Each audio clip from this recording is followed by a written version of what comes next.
त्यही पण्डितको सच्चा कर्म कर्म कर्म कर्म विकर्मको जसले जान्दछ त्यो तात्पर्य तथा बन्धन मुक्तिको बन्धनबाट मुक्ति हुन्छ अरे। आमा अनि कर्म अकर्म र विकर्म भनेको चाहिँ के हो? धर्म अनुसार गर्ने कर्तव्य हो। कर्म भनेको के हो आमा? कर्म भनेको राम्रो गर्ने, अर्को सेवा गर्ने कर्म गर्ने। कुनै पनि कार्यमा धर्म जोडिएको छैन भने त्यो कर्म होइन। मनै कर्ता हो भने भाव त्याग्नु, कर्मलाई भगवान्लाई समर्पण गर्नु, उहाँकै सबैको, उहाँलाई नै समर्पण हुनु, फलप्रति आसक्त नहुनु, निष्काम भावले कर्म गर्नु, यही नै अकर्म हो। आमा यो विकर्म भनेको के हो? विकर्म भनेको डाहा गर्नु, अर्काको रिस गर्नु, अर्कालाई मार्नु, अर्कालाई हिंसा, अर्काको हिंसा गर्नु, अधर्म गर्नु पाप हो, हिंसा गर्नु पाप हो।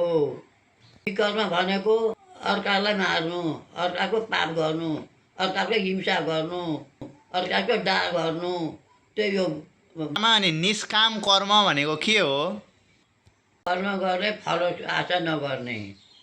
फलको आशा गर्दाखेरि आफ्नो कुनै छैन फलको आशाले हामीलाई केही हुँदैन। फलको आशा गरेकाले फलको ढोप नगरी भगवान्लाई समर्पित भावले आफ्नो कर्तव्य गर्नु नै निष्काम कर्म हो।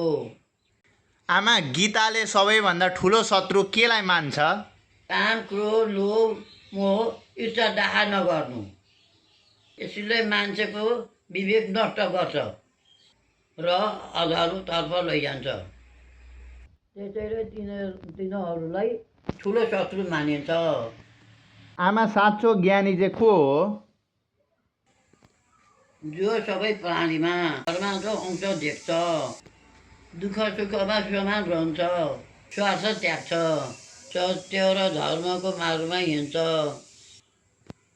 निष्काम कर्म गर्छ, त्यही साँचो ज्ञानी हो।